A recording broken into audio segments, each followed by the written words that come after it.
नमस्कार दोस्तों, भारत और पाकिस्तान दोनों देशों के बीच तनाव कोई नई बात नहीं है, लेकिन जब भी तनाव बढ़ता है एक सवाल बार बार उठता है। मुस्लिम देश इस पर क्या रुख रखते हैं? क्या वे पाकिस्तान के साथ खड़े होते हैं या फिर भारत के साथ संबंधों को प्राथमिकता देते हैं? सच्चाई यह है कि मुस्लिम देशों की प्रतिक्रिया एक जैसी नहीं होती। कुछ देश खुलकर पाकिस्तान का समर्थन करते हैं तो कुछ भारत के साथ अपने संबंधों को ध्यान में रखते हुए संयम बरतते हैं। आज हम इसी पर चर्चा करेंगे और जानेंगे कि मुस्लिम देशों ने भारत पाकिस्तान तनाव पर किस तरह प्रतिक्रिया दी है। क्या उनकी प्रतिक्रिया धार्मिक एकजुटता पर आधारित होती है या फिर राजनीतिक और आर्थिक हित ज्यादा महत्वपूर्ण होते हैं? दोस्तों, सबसे पहले हम बात करते हैं उन मुस्लिम देशों की जो भारत पाकिस्तान तनाव के बीच तटस्थता बरतना पसंद करते हैं।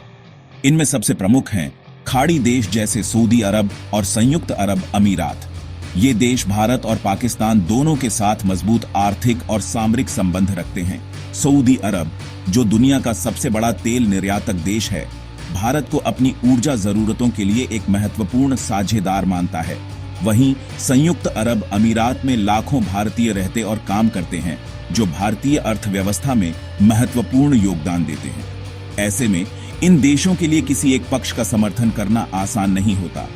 वे आमतौर पर दोनों देशों से संयम बरतने की अपील करते हैं और शांतिपूर्ण तरीके से विवाद सुलझाने पर जोर देते हैं।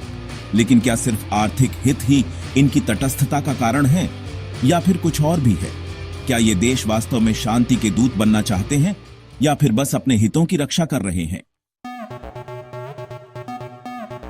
दोस्तों, जब भी भारत और पाकिस्तान के बीच तनाव की बात होती है, एक नाम जरूर उठता है, इस्लामी सहयोग संगठन यानी OIC।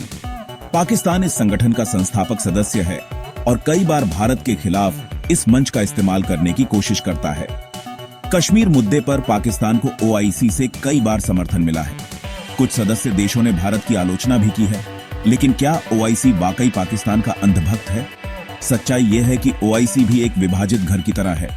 सऊदी अरब और संयुक्त अरब अमीरात जैसे प्रभावशाली देश यहां भी संतुलित रुख अपनाते हैं। वहीं भारत ने भी पिछले कुछ वर्षों में OIC के साथ अपने संबंधों को मजबूत करने की कोशिश की है।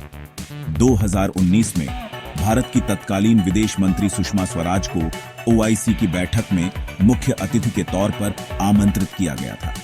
यह भारत के लिए एक बड़ी कूटनीतिक जीत थी, लेकिन क्या यह OIC के रुख में कोई बदलाव ला पाएगा? दोस्तों, कुछ मुस्लिम देश ऐसे भी हैं जो खुलकर पाकिस्तान का साथ देते हैं और भारत की आलोचना करते हैं। इनमें सबसे प्रमुख हैं तुर्की और मलेशिया। ये दोनों देश कश्मीर मुद्दे पर पाकिस्तान के नजरिए का समर्थन करते हैं और भारत पर मानवाधिकार हनन के आरोप लगाते हैं। तुर्की के राष्ट्रपति रजब तैयब एर्दोआन ने तो कई बार अंतर्राष्ट्रीय मंचों पर कश्मीर मुद्दा उठाया है और भारत को कड़ी फटकार लगाई है। मलेशिया के पूर्व प्रधानमंत्री महातिर मोहम्मद ने भी कश्मीर मुद्दे पर भारत के खिलाफ तल्ख बयानबाजी की है। लेकिन क्या इन देशों का समर्थन पाकिस्तान के लिए कोई वास्तविक फायदा दिलवा पाता है या फिर यह सिर्फ शब्दों का जाल है? क्या तुर्की और मलेशिया वास्तव में कश्मीर के लोगों की परवाह करते हैं या फिर उनके पीछे कुछ और ही मकसद हैं? दोस्तों, ये तो सबको पता है कि दुनिया की राजनीति में पैसा ही सब कुछ होता है और यह बात मुस्लिम देशों पर भी लागू होती है। जैसा कि हमने पहले भी देखा, खाड़ी देशों के लिए भारत एक बड़ा व्यापारिक साझेदार है। लाखों भारतीय इन देशों में काम करते हैं और अपने घरों को पैसा भेजते हैं, जो इन देशों की अर्थव्यवस्था के लिए भी महत्वपूर्ण है। ऐसे में इन देशों के लिए भारत के खिलाफ खुलकर बोलना संभव नहीं है। वे जानते हैं कि अगर उन्होंने ऐसा किया तो उन्हें इसका खामियाजा भुगतना पड़ सकता है। यही वजह है कि वे भारत पाकिस्तान तनाव के मुद्दे पर ज्यादातर चुप्पी साधे रहते हैं या फिर संतुलित बयानबाजी करते हैं। लेकिन क्या यह सही है?